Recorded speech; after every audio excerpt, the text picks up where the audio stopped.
Good morning. आज एक नई सीरीज स्टार्ट कर रहे हैं जिसका नाम है क्लाउड कंप्यूटिंग, राइट।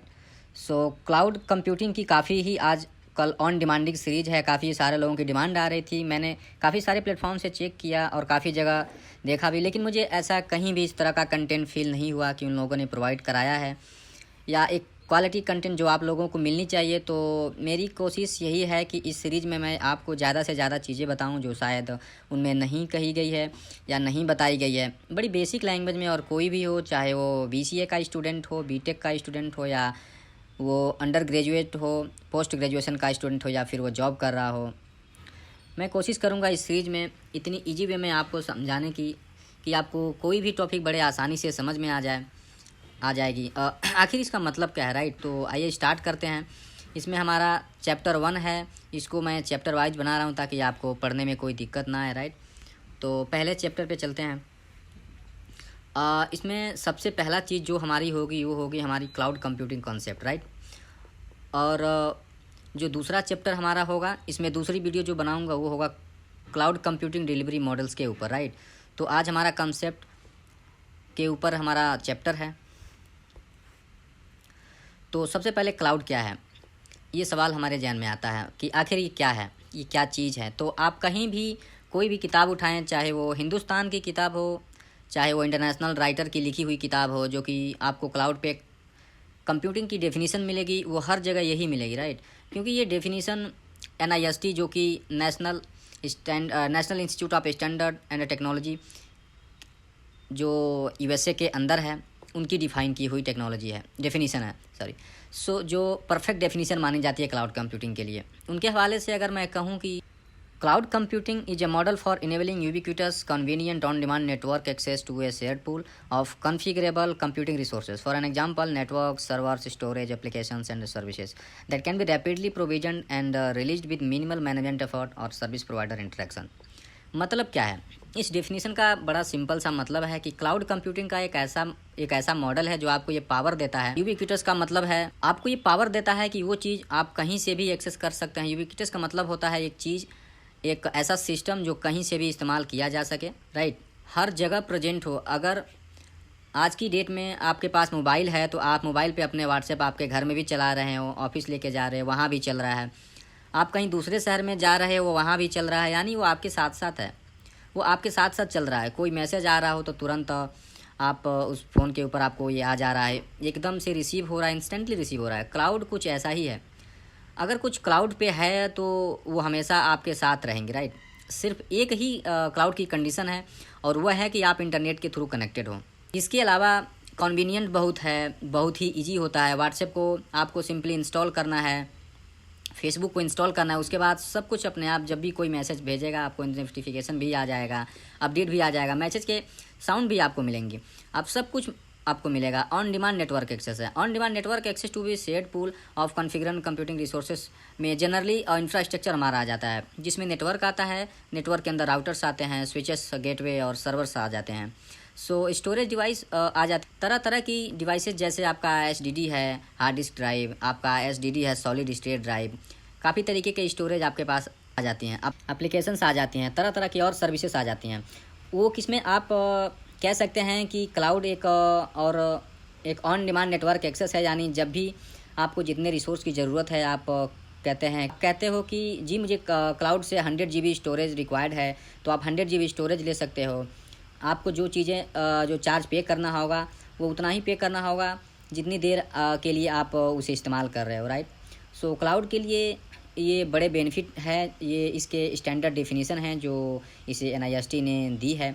आप साइड बाय साइड नोट्स भी बना सकते हैं अगर आप सिर्फ इससे ही पढ़ रहे हैं, राइट। अपने एग्जाम में भी लिख सकते हैं, क्योंकि ये जो कंटेंट आपको पढ़ाऊंगा ये एक स्टैंडर्ड कंटेंट होगा, राइट। क्लाउड के अंदर तमाम एप्लीकेशंस आपको दिखाई गई है यहाँ पे, राइट। इसमें ईमेल एप्लीकेशंस हैं, उसके बाद आपका यहाँ पे चैटिंग एप्लीकेशंस हैं, डॉक्यूमेंट, प्रोजेक्ट्स, प्रेजेंटेशन है, पिक्चर्स है, सब कुछ आपके क्लाउड पे पड़ा हुआ है, राइट। तो आप उसे एक्सेस किसी भी जरिए से कर सकते हैं, यानी कि आप टैबलेट से कर सकते हैं एक्सेस, स्मार्टफोन से आप कर सकते हैं एक्सेस, स्टाफ से भी एक्सेस कर सकते हैं, किसी भी चीज़ से एक्सेस कर सकते हैं, क्लाउड को एक्सेस कर सकते हैं। और ऐसी कोई लिमिटेशंस नहीं है। क्लाउड को एक्सेस करने के लिए एक डेस्कटॉप आपने इस्तेमाल करना पड़ेगा, या फिर आपको विंडो 10 ही चाहिए, आपको विंडो 7 ही चाहिए, या फिर आप iOS चाहिए, ऐसा कुछ भी लिमिटेशन इसमें नहीं है। क्लाउड पे आप कहीं से भी किसी भी ऑपरेटिंग सिस्टम से, किसी भी हार्डवेयर से एक्सेस कर सकते हैं। लेकिन कंडीशन फिर वही है यहाँ एक कि इंटरनेट कनेक्टिविटी होनी चाहिए।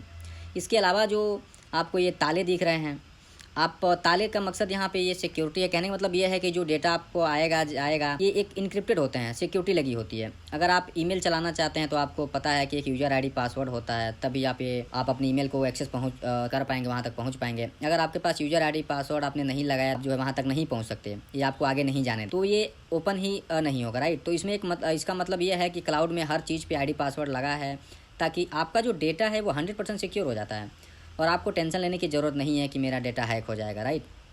So the figure shows in pictorial representation of cloud computing in details critical data that takes different forms such as email, text, document, video, chat and presentations are stored, accessed and processed as needed by the cloud user, which is a set of software or hardware devices like server and storage, so commissioned in a data center either in single or multiple locations, right। तो मैंने आपको बता दिया है कि cloud computing का ही एक image है, आपको दिखाया गया है, जिसमें आपको आपका डेटा जो है, क्रिटिकल डेटा है, वो डिफरेंट फॉर्म्स में यहाँ पे पड़ा हुआ है। ईमेल फॉर्म्स के फॉर्म्स में, डॉक्यूमेंट के, वीडियोज़ की चैट की प्रेजेंटेशन की फॉर्म में पड़ा हुआ है, राइट। और आप इसे कहीं से भी एक्सेस कर सकते हैं, ओके। सो इसके बाद 5 essential characteristics of cloud computing. ये बड़ा ही इम्पोर्टेंट आपके एग्ज़ाम में भी, अगर आप ग्रेजुएशन कर रहे हैं या पोस्ट ग्रेजुएशन में हैं और ये सब्जेक्ट आप पढ़ रहे हैं, तो ये सवाल मोस्ट प्रोबेबली चांसेस हैं कि आपसे पूछा जाए 5 एसेंशियल कैरेक्टरिस्टिक्स ऑफ क्लाउड। सो आपने याद रखना है या रख रहे हो कि जब आपके इसका जवाब देना हो तो उसकी जो हेडिंग है वो यही होनी चाहिए। अगर आप इसके अलावा कुछ और भी लिख देते हैं कि it is a fast, it is a very easy, user friendly, इस तरह के कुछ आंसर्स, तो ये नहीं चलेंगे। आपको यही आसान सी कैरेक्टरिस्टिक्स बतानी है। इसकी एसेंशियल कैरेक्टरिस्टिक्स फिक्स्ड है, डिफाइन है। पहली जो कैरेक्टरिस्टिक्स है वो है on demand self service, right. मतलब क्या है? मतलब बड़ा सिंपल है। पहले एक बार मैं आपको इसकी इंग्लिश की डेफिनेशन बता देता हूँ, फिर मैं आपको आगे बताऊँगा। Cloud computing empowers the consumer to unilaterally provision computing capabilities like server time and network storage with no need for human interaction with individual service provider. So मतलब इससे ये है कि आपने जहाँ पर भी, कहीं पर भी, अगर आप इस सपोज हिंदुस्तान में हैं या स्विट्ज़रलैंड में हैं, आप अमेरिका में या फ्रांस में, कहीं भी आप बैठे हैं, आप ईमेल को अपने एक्सेस कर सकते हैं। आपके पास एक यूज़र आईडी पासवर्ड होनी चाहिए। जहाँ भी आप बैठे हैं वहाँ पे इंटरनेट की कनेक्टिविटी होनी चाहिए। आप अपनी ईमेल एक्सेस कर सकते हैं। उस ईमेल में आपका 5 ईयर ओल्ड मेल पड़ा होगा या 10 ईयर पुरानी फ़ोटोज़, वीडियो पड़ी, वो सब आपको नजर आएंगी। तो सिंपल सी बात है, ऑन डिमांड सेल्फ सर्विस है। जब आप चाहें, जहाँ आप चाहें, अपने सर्विस ले सकते हैं, एक्सेस कर सकते हैं, कोई आपको इसमें इशू नहीं होगी, राइट। उसके बाद जो दूसरा आता है broad network access. In cloud computing the internal allows any thin और thick client such as a laptop और a mobile phone to access capability through the standard mechanism.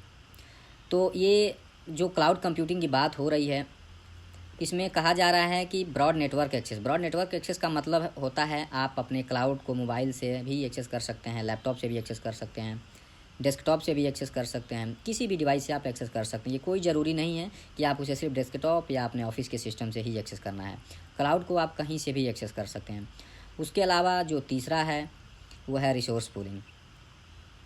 In the cloud environment the providers computing resources are pooled to serve multiple consumers through the multi tenant model with different resource being assigned and reassigned on a real time basis according to the consumer demand, and the user loses control over the location of the data but many be able to specify a higher level of abstraction। ये multi tenant का मतलब होता है कि आपका जो data है वो क्लाउड पे जहाँ पड़ा हुआ है, जिस सर्वर पे पड़ा हुआ है, उस सर्वर पे और भी टेनेंट यानी और भी कस्टमर का डेटा पड़ा हुआ है, लेकिन फिर भी आपको ये कभी रियलाइज़ नहीं होगा कि ये सर्वर पे कोई भी और भी बंदा है या ये जगह मैंने किसी और को दी हुई है। ये कुछ ऐसा है कि आप एक बिल्डिंग में हैं, एक बिल्डिंग में 40 फ्लैट बने हुए हैं, हर फ्लोर पे 4-4 फ्लैट हैं, लेकिन आपका फ्लैट अपना सेपरेट है, राइट। आपने अपने फ्लैट का दरवाज़ा लगा दिया है, उसके अंदर हो, कोई नहीं आ सकता। अब आप फ्लैट के अंदर क्या कर रहे हो, कैसे रह रहे हो, राइट, ये कोई नहीं देखने आ रहा है। तो आपका उस पर हक है, आपका उस बिल्डिंग में आप ही की तरह 50 लोग और रह रहे हैं जो कि उनकी चीज़ है, वो अपने फ्लैट उन्हीं का है, वो अपने फ्लैट में रह रहे हैं, वो चीज़ें उनका है, उस पर हक भी उनका है, उसमें कोई किसी का इंटरफेयर नहीं है। जो बिल्डिंग है वो मल्टी टेनेंट इन्वायरमेंट में है, यानी वहाँ पे 50 बंदे और रह रहे हैं, लेकिन हर बंदे की अपनी प्राइवेसी है। क्योंकि हर एक का अपना एक रूम में लोकेट किया गया है वहाँ पे आपके जैसे रेंट पे। सो वो रूम में क्या कर रहे हैं, वो अपने रूम में लॉक लगा के जाते हैं, उसका रूम एकदम सिक्योर हो जाता है, सेफ़ हो जाता है, तो कोई चोरी वोरी का डर भी नहीं होता है। सो ऐसे इन्वायरमेंट को मल्टी टेनेंट इन्वायरमेंट कहते हैं, ये एग्जांपल के लिए बता रहा हूँ, ठीक है। सो यहाँ पर भी यही होता है। तो क्लाउड के अंदर जो रिसोर्स पूलिंग है, राइट, यानी बड़े बड़े रिसोर्सेज होते हैं, जैसे बिल्डिंग है, उन्हें आपके पास 50 कमरे हैं तो 50 कमरे एक बंदे के लिए तो ऑब्वियसली किसी काम का नहीं होगा, राइट। तो आप क्या करोगे, आप हर बंदे को एक एक कमरे एलोकेट कर दोगे कि भाई आप यहाँ पे रह लो, आप इस कमरे में रह लो, आप इस कमरे में रह लो, बदले में आपको वो किराया देंगे, तो आपको लाखों रुपए की इनकम भी हो जाएंगी। तो उन 50 कमरों में से कमरे और उन बंदों के लिए आसान बात ये है कि उसे 50 कमरे नहीं खरीदने पड़े। उनको एक कमरे की ज़रूरत थी, आपने उनको एक कमरा दे दिया। उनको 2 की ज़रूरत है, आपने उनको 2 कमरे दे दिए। तो आपने उनकी रिक्वायरमेंट के हिसाब से उन्हें कमरे एलोकेट कर दिया, जो उनका खुशी खुशी वो अपने रह रहे हैं। उनका महीने का जो रेंट होता है, बनता है, वो आपको दे रहे हैं। तो रिसोर्स पूलिंग कुछ ऐसा ही कॉन्सेप्ट है जिसके अंदर क्लाउड में जितनी रिसोर्सेज की ज़रूरत है क्लाउड से वो आपको प्रोवाइड कराता है क्लाउड, राइट। लेकिन इसका मतलब ये नहीं है कि वो रिसोर्स या सर्वर आपका जहाँ चल रहा है वहाँ पे कोई और का सर्वर या किसी और बंदे का काम नहीं हो रहा है, या कोई और कंपनी के सर्विसेज को नहीं दे रहे होंगे। तो ये सर्विस कई लोगों को दी जा रही है, लेकिन आपको ये कभी पता नहीं चलता है। आपका डेटा सिक्योर होकर इंक्रिप्शन टेक्निक से जाएगा, दूसरे बंदे का डेटा दूसरे तरीके से जाएगा, राइट। तो ये होता है रिसोर्स पूलिंग। आई होप आपको समझ आ गया होगा। इसके बाद रैपिड इलास्टिसिटी का मतलब क्या है, एक बार मैं पढ़ भी लेता हूँ। Capability can be both elastically and automatically provisioned and released to scale rapidly with demand to the consumers. The capability available for the provisioning often appear to be unlimited and can be appropriated in any quantity at any time. So इसका मतलब यह है rapid elasticity जो आपका जो requirement है आपकी, जो है कि आपकी सपोर्ट सर्वर है, कल को आपकी ज़रूरत बढ़ जाती है। आज आपने जो वेबसाइट बनाई है, आप कहते हो कि यार मैं एक वेबसाइट बना रहा हूँ, ये e-commerce website like Amazon, Flipkart, और इस पर मेरे को उम्मीद है कि कम से कम 50,000 बंदे जो हैं डेली मेरी वेबसाइट पे आएंगे शॉपिंग करने के लिए। लेकिन ये हुआ कि जब सेल लगी, उन्होंने बिग बिलियन सेल निकाली फ्लिपकार्ट से, तो अचानक से 50,000 की जगह 50 लाख कस्टमर आ गए। अब आप ये बताइए, जिस सर्वर की कैपेबिलिटी 50,000 हैंडल करने की हो, उस पर अचानक से 50 लाख कस्टमर आ जाएँ, तो 50 लाख को कैसे हैंडल कर पाएगी? वो हैंडल नहीं कर पाएगी। ऐसे में क्या होगा, आपका सर्वर डाउन हो जाएगा। जनरली कंपनीज के जो गवर्नमेंट के सर्वर होते हैं वो डाउन हो जाते हैं। आप पूछते हो यार वेबसाइट नहीं चल रही, तो वहाँ से पता चलता है कि सर्वर डाउन है, थोड़ी देर में चल जाएगा। सर्वर डाउन कब होता है? सर्वर जनरली डाउन तब होता है जब उस पर ज़रूरत से ज़्यादा लोड पड़ जाता है, राइट। तो उस केसेस में आप क्या कर सकते हैं? क्लाउड एक सॉल्यूशन बड़ा बढ़िया सॉल्यूशन है, क्योंकि क्लाउड आपको ऑटो स्केलिंग प्रोवाइड कराता है। आप इन इलास्टिसिटी आपके पास है। अगर आपको लगता है कि भाई मेरा 50,000 है और 50,000 पूरा होने वाला है जो सर्वर की कैपेसिटी, क्लाउड अपने आप एक नया स्पेस, एक नया सर्वर क्रिएट कर देगा जो अगले 50,000 लोगों को सर्विस देगा। अब पता चला कि वो 50,000 वाला भी पूरा होने वाला है, 1 लाख से भी ज़्यादा होने वाले हैं कस्टमर, एकदम से वो सर्वर क्रिएट कर देगा एक और। यानी कि वो कभी भी ऐसी सिचुएशन नहीं आने देगा कि सर्वर आपके कम पड़ जाए। आपकी रिक्वायरमेंट बढ़ती जा रही है और सर्वर आपकी कम पड़ जाए। क्लाउड में अनलिमिटेड रिसोर्सेस आपके पास अवेलेबल होते हैं, इसलिए देखिए यहाँ पे लिखा भी हुआ है, to the consumer the capability available for projecting often appear to be unlimited, right. So आपको ऐसा फील होगा कि यार ये तो अनलिमिटेड है, बढ़ता ही जा रहा है, क्योंकि क्लाउड में आपको कितने भी कस्टमर आ जाए आपकी सर्विसेज कम नहीं पड़ती। फील होगा कि यार ये तो अनलिमिटेड है, बढ़ता ही जा रहा है, क्योंकि क्लाउड में आपको कितने भी कस्टमर आ जाए आपकी सर्विसेज कम नहीं पड़ते हैं, रिसोर्सेस आपके कम नहीं पड़ते हैं, राइट। इसके बाद है, और जो लास्ट इसमें जो बेनिफिट है मेजर्ड सर्विस का मतलब ये है जिन्हें आप कैलकुलेट कर सकोगे। कैलकुलेट से मतलब क्या है? मतलब ये है कि अगर आप ये चेक करना चाहते हैं कि यार मेरे पास कितने लोग शॉपिंग करने के लिए आए हैं मेरी वेबसाइट पे, कितने विजिट किया, और आपको पता चल जाएगा। जी मैं आज आपकी वेबसाइट पे 4,50,000 लोगों ने विजिट किया। अब आप कहते हो कि 4.5 लाख में से कितने मेल थे, कितने फीमेल थे, वो डेटा भी आपको पता चल जाएगा। आप कहते हो कि उनमें से कितने बंदों ने शॉपिंग की और कितने ने सिर्फ विजिट किया है, कितने ने शॉपिंग ही नहीं की, वापस चले गए, वो डेटा भी आपको मिल जाते हैं। आप कहते हो रात में 10 से 12 के बीच में कितनी शॉपिंग हुई हैं, तो वो डेटा भी आपको मिल जाता है। कहने का मतलब क्लाउड में जो काम होगा या होता है वो सब एक मेजरेबल होता है। आप उन्हें कैलकुलेट कर सकते हैं।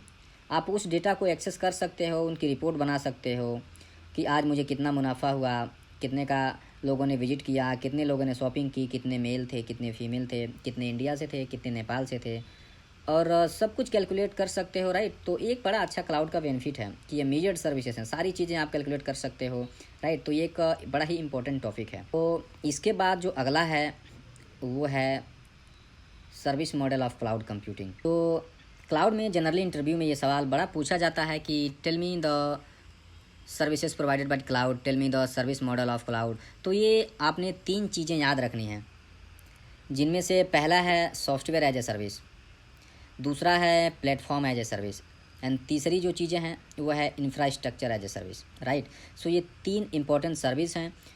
इनमें जो सबसे इम्पोर्टेंट सर्विस है वो होती है इंफ्रास्ट्रक्चर एज ए सर्विस। तो मेरे ख्याल से पहले मैं ये डिस्कस कर लेता हूँ, बाद में वो बाकी दोनों को डिस्कस करूँगा। तो इंफ्रास्ट्रक्चर एज ए सर्विस जो है, इससे मतलब क्या है, देखिए नाम से ही क्लियर है, आपने कन्फ्यूज नहीं होना कि ये चीज़ें बड़ी मुश्किल है और ये क्लाउड कंप्यूटिंग का सब्जेक्ट बड़ा ही मुश्किल है। इंफ्रास्ट्रक्चर एज ए सर्विस से मतलब ये है कि आपका जो इंफ्रास्ट्रक्चर है, इंफ्रास्ट्रक्चर से समझ में ही आ रहा है कि आपकी चीज़ें जो बिल्डिंग ब्लॉक होते हैं किसी भी सिस्टम को बनाने के लिए, उसे हम इंफ्रास्ट्रक्चर बोलते हैं। अगर मैं आपसे पूछूं कि कॉलेज का इंफ्रास्ट्रक्चर क्या होगा, उसके अंदर लगे हुए बेंचेस, अंदर लगी हुई बच्चों को बैठने का टेबल चेयर, या वहाँ पे वाइट बोर्ड होगा, मार्कर्स होंगे, लैपटॉप लगे होंगे, प्रोजेक्टर लगे होंगे।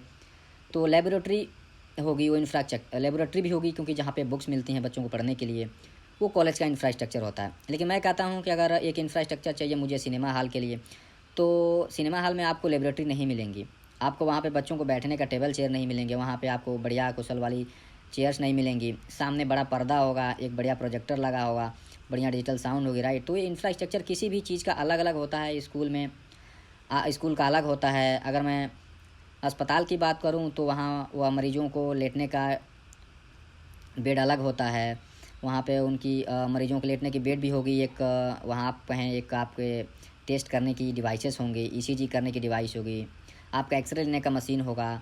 तो हॉस्पिटल का इंफ्रास्ट्रक्चर अलग होता है। तो इंफ्रास्ट्रक्चर एज ए सर्विस का मतलब है आईटी डिपार्टमेंट के लिए जो भी इंफ्रास्ट्रक्चर रिक्वायर्ड हो हैं वो क्लाउड देगा, राइट। तो क्लाउड से प्रोवाइड कराया जाएगा। तो जो इंफ्रास्ट्रक्चर एज ए सर्विस है, इसका मतलब है कि क्लाउड के थ्रू आपको इंफ्रास्ट्रक्चर प्रोवाइड किया जाएगा। तो आईटी डिपार्टमेंट में किसी भी आईटी कंपनी में क्या इंफ्रास्ट्रक्चर रिक्वायर्ड होता है, अगर ये सवाल मैं आपसे पूछूं तो आई होप आपको पता होगा। अगर आप बिल्कुल फ्रेश हैं तो मैं आपको बता देता हूं कि किसी भी आईटी कंपनी में जो इंफ्रास्ट्रक्चर जो कंपनी में जो सबसे इम्पोर्टेंट इंफ्रास्ट्रक्चर होता है वो होता है सर्वर, राउटर, गेटवे और स्विचेस। ये बेसिक चीज़ें हैं, स्टोरेज वहाँ पे रिक्वायर्ड होती हैं। तो इंफ्रास्ट्रक्चर में आपने याद रखना, इंफ्रास्ट्रक्चर एज ए सर्विस में सारे हार्डवेयर कंपोनेंट आते हैं। जितनी भी रियल टाइम में हार्डवेयर कंपोनेंट एक आईटी के अंदर लगे होते हैं वो आपको क्लाउड से वर्चुअली ले सकते हैं। एक बार इसकी डिफिनीसन भी पढ़ लेते हैं। The user is allowed to provision processing, storage, network and other fundamental computing resources where the consumer is able to deploy and run operating systems and other applications. Through the cloud, user can establish complete control over the operating system, storage and deployed application. The underlying cloud infrastructure remains unperturbed.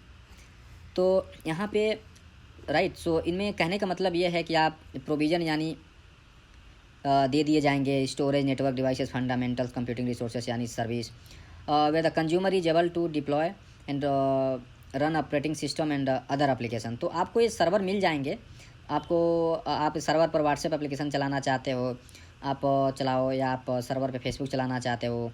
Customer के लिए आपने कोई भी एक बनाई है, आपने फ्लिपकार्ट की एक बनाई है तो आप वो चलाना चाहते हो, आप ही खुद की आपकी खुद की एक कोई कंपनी है, आप उसकी एप्लीकेशन रन कराना चाहते हो, तो सर्वर आपको हार्डवेयर लेने की ज़रूरत नहीं है। कोई सर्वर आप खरीदने की ज़रूरत नहीं है, कोई भी सर्वर आपको खरीदने की ज़रूरत नहीं है। आप क्लाउड से ले सकते हैं। आप क्लाउड से मुझे सर्वर लीजिए और उस पर अपनी एप्लीकेशन इंस्टॉल करिए और उसे पब्लिक कर दीजिए, तो हर कोई गूगल प्ले स्टोर से डाउनलोड कर सकता है और उसे चला सकता है, राइट। अब यहाँ पे एक और देखें तो ये जो है, through the cloud user can establish the complete control over the operating system, storage and deploy application and underlying the cloud infrastructure remain unperturbed. यहाँ से एक बार दोबारा बता रहा हूँ इसका राइट। कहने का मतलब यहाँ पे इसका ये है कि क्लाउड में जो आपको सर्विसेज मिले हैं उस पर ऑब्वियसली आपका ही पूरा कंट्रोल होगा, ऑपरेटिंग सिस्टम हो चाहे वो स्टोरेज हो, चाहे वो एप्लीकेशन हो, हर चीज़ पे आपका कंट्रोल होगा। लेकिन उसके अलावा जो आपका कंट्रोल होने के साथ साथ होगा कि क्लाउड पे जो चीज़ें हैं वो आपकी एकदम सिक्योर रहती हैं, राइट। उस पर आपका ही हक होता है, जबकि वो चीज़ें क्लाउड पे पड़ी हैं वो आपके पास नहीं हैं। आप वो क्लाउड पे कहीं और पड़ी हैं, हो सकता है वो यूएसए में पड़ी हो सकता है वो इंडिया के डेटा सेंटर में पड़ी हो, लेकिन कंट्रोल जो होगा वो उस पर आपका होगा। चीज़ें कहीं और रखी हैं फिर भी पूरा हक आपको होगा, राइट। इसके बाद जो दूसरी सर्विस आती है सॉफ्टवेयर एज ए सर्विस, ठीक है। सो इसमें सॉफ्टवेयर एज ए सर्विस में ऐसे शॉर्ट फॉर्म में सॉस है, SAS। तो हालांकि देखिए मैं आपको एक चीज़ और समझा दूं कि इंफ्रास्ट्रक्चर सबसे लोअर लेवल का काम होता है, राइट। यहाँ पे आप देख सकते हैं। सो इंफ्रास्ट्रक्चर से आप कह सकते हैं कि हार्डवेयर एंड नेटवर्किंग डिवाइस वाले लेयर हैं। इसके ऊपर आप जाएंगे तो आपको प्लेटफॉर्म एज ए सर्विसेज दिखेंगे, और सबसे ऊपर आप जाएंगे तो आपको सॉफ्टवेयर एज ए सर्विसेज दिखेंगे, राइट।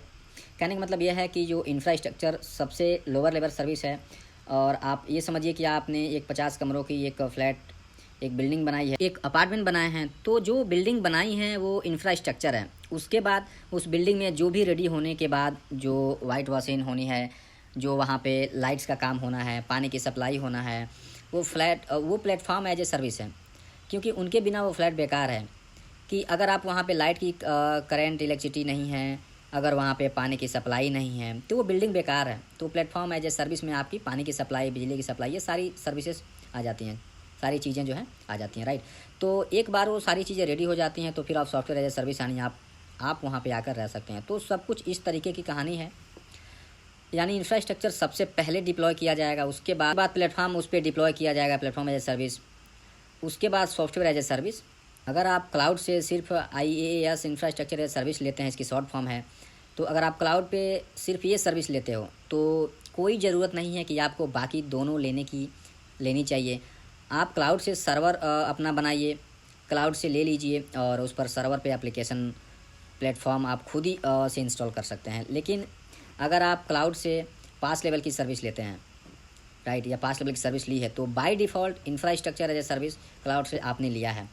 अगर आपने क्लाउड से सॉस जो है आपका SAS software as a service जो है लिया है, तो इसमें जो है बाय डिफ़ॉल्ट इंफ्रास्ट्रक्चर और ये प्लेटफॉर्म दोनों सर्विस भी आप क्लाउड से ली है। यानी सॉस का मतलब ये है कि सब कुछ आपने क्लाउड से लिया है। अगर आप सॉस सर्विस क्लाउड से लिया है तो इसका मतलब तीनों लेवल की सर्विसेज आपने ली हुई है। तीनों लेवल की सर्विस यानी कि नेटवर्क आर्किटेक्चर, उसके बाद आपका एप्लीकेशंस हो गए, अंदर डेवलपर और इंड यूजर्स। सो तीनों चीज़ें जो है आपकी क्लाउड ही हैंडल कर रहा है।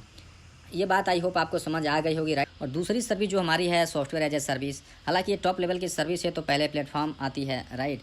सो प्लेटफॉर्म एज ए सर्विस ही पहले डिस्कस कर लेते हैं।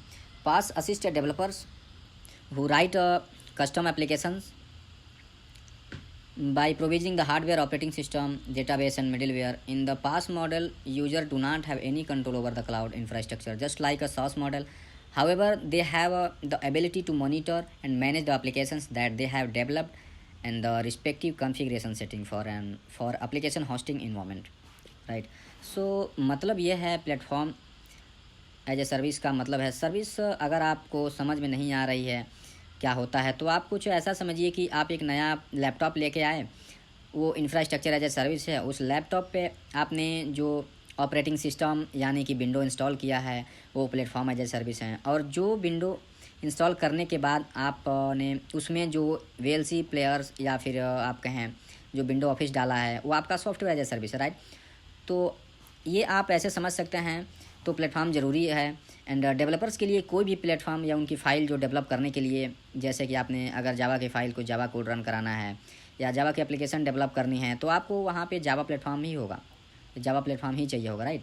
अगर आपको कहीं भी प्लेटफॉर्म चाहिए, कहीं पे भी प्लेटफॉर्म चाहिए, और कोई और जावा के अलावा नोड जेएस प्लेटफॉर्म चाहिए, आपको जेसन का प्लेटफॉर्म चाहिए, आपको एंड्रॉयड डेवलपर के लिए एंड्रॉयड का प्लेटफॉर्म चाहिए, तो वो एक प्लेटफॉर्म जो आपको प्रोवाइड कराया जाएगा तो क्लाउड प्रोवाइड कराएगा। अगर आपको डेटाबेस बनाना है तो आपको MySQL का प्लेटफॉर्म चाहिए होगा जो माइक्रोसॉफ्ट प्रोवाइड कराएगा, राइट। तो वो प्लेटफॉर्म जो है वो क्लाउड देगा आपको। उसके ऊपर एप्लीकेशंस आपकी खुद की होगी। आप कहते हो कि नहीं जी एप्लीकेशन भी आप ही रन कराओगे, तो फिर सॉफ्टवेयर एज ए सर्विस आपके पास एक मॉडल आता है जिसमें क्लाउड के ऊपर सब कुछ आपका चलेगा, सॉफ्टवेयर भी क्लाउड पे ही रन होगा। यानी कहने का मतलब है कि लैपटॉप भी आपने क्लाउड पर से ही लिया है, ऑपरेटिंग सिस्टम भी क्लाउड पर ही चल रहा है, और जो उनमें सॉफ्टवेयर चल रहा है आपका, जैसे कि ऑफिस है 365, या फिर आप कोई और एप्लीकेशन आपकी है, सपोज आपका एडोब रीडर है, या फिर कोई और फोटोशॉप है, वो सॉफ्टवेयर जो है आपके क्लाउड में चल रहा है, राइट। तो जो ये सॉफ्टवेयर एज ए सर्विस है, ये टॉप लेवल की सर्विस है। अगर आप सॉफ्टवेयर एज ए सर्विस आप क्लाउड से ले रहे हो, इसका मतलब है by default platform as a service और इंफ्रा एज ए सर्विस, ये दोनों भी आप क्लाउड से ही ले रहे हो, राइट। तो सॉफ्टवेयर एज ए सर्विस आपके सारे तरीके का सॉफ्टवेयर आ जाएंगे, आपका व्हाट्सएप, फेसबुक, आपका फ्लिपकार्ट, ट्विटर, ये सारी जो सॉफ्टवेयर एप्लीकेशंस हैं, जितनी भी आप एप्लीकेशंस होती हैं, वो इस प्लेटफॉर्म, इस लेयर पे, इस लेवल पे रन होती हैं, सॉफ्टवेयर एज ए सर्विस पे। आई होप आपको समझ आ गया होगा। इसके बाद जो हमारा नेक्स्ट स्लाइड है, ये हमने डिस्कस कर लिया है। इसके बाद जो आता है वो 4 types of cloud deployment models, right. तो ये अगेन बड़ा एक इम्पॉर्टेंट टॉपिक है, आपसे जगह जगह पूछा जाएगा क्लाउड के कौन से डिप्लॉयमेंट मॉडल हैं। अच्छा, पब्लिक क्लाउड के कुछ एग्जांपल दो, अच्छा प्राइवेट क्लाउड के कुछ एग्जांपल दो, आपसे इस तरह के सवाल पूछे जाएंगे। तो आपने याद रखने क्लाउड के, हालांकि डिप्लॉयमेंट मॉडल बहुत सारे बनाए गए हैं, जो इंपॉर्टेंट है वो ये सिर्फ 4 ही हैं। इन 4 में से जो इंपॉर्टेंट है वो सिर्फ 2 है, पब्लिक और प्राइवेट, राइट। सो NIST के अकॉर्डिंग 4 इंपॉर्टेंट आपके क्लाउड हैं, private cloud, public cloud, hybrid cloud और ये कम्युनिटी क्लाउड। देखिए, प्राइवेट क्लाउड से क्या मतलब है।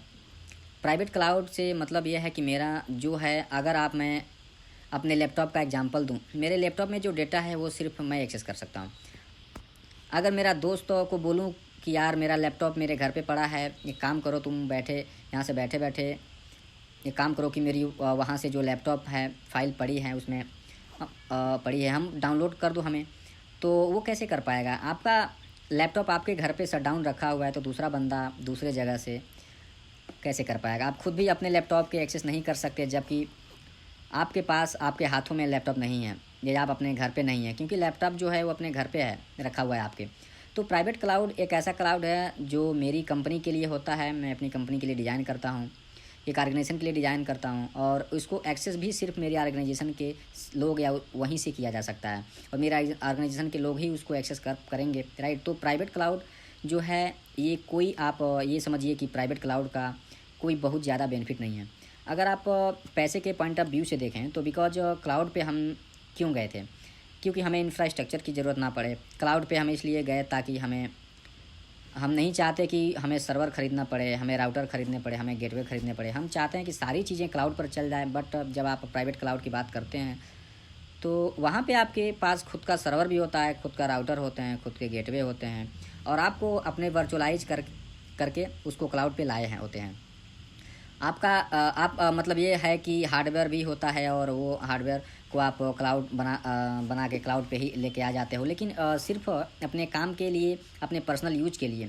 कुछ आपको इसको ऐसे समझ सकते हैं कि आपका लैपटॉप है, आपने अपने लैपटॉप को वर्चुअलाइज कर दिया है, और इस तरीके से उसका कॉन्फ़िगरेशन कर दिया है कि इंटरनेट से आप जब चाहें अपने हार्ड डिस्क को एक्सेस कर सकते हैं, राइट। लेकिन उसके लिए लैपटॉप भी तो आपके पास है, आपने लैपटॉप पे भी तो पैसा खर्च किया है ना, ख़रीदने में आपको बेनिफिट क्या है हो गया। तो बस आपको कहीं से भी एक्सेस कर पा रहे हो, आप उसे कहीं से भी एक्सेस कर सकते हो। आपने लैपटॉप को, उसकी जो डेटा है वो आप कहीं से भी ले सकते हो, बट आपने लैपटॉप में जितना एक नॉर्मल बंदे ने इन्वेस्ट किया है उतना आपने भी इन्वेस्ट किया, क्योंकि आपने भी लैपटॉप ख़रीदा। बट अगर मैं वही चीज़ मैं कहता हूँ पब्लिक क्लाउड पे, तो पब्लिक क्लाउड पे मुझे लैपटॉप ख़रीदने की ज़रूरत नहीं है, लेकिन मैं लैपटॉप पे जो भी काम घर बैठे करता हूँ वो मैं क्लाउड पे नॉर्मली बिना लैपटॉप के भी कर सकता हूँ।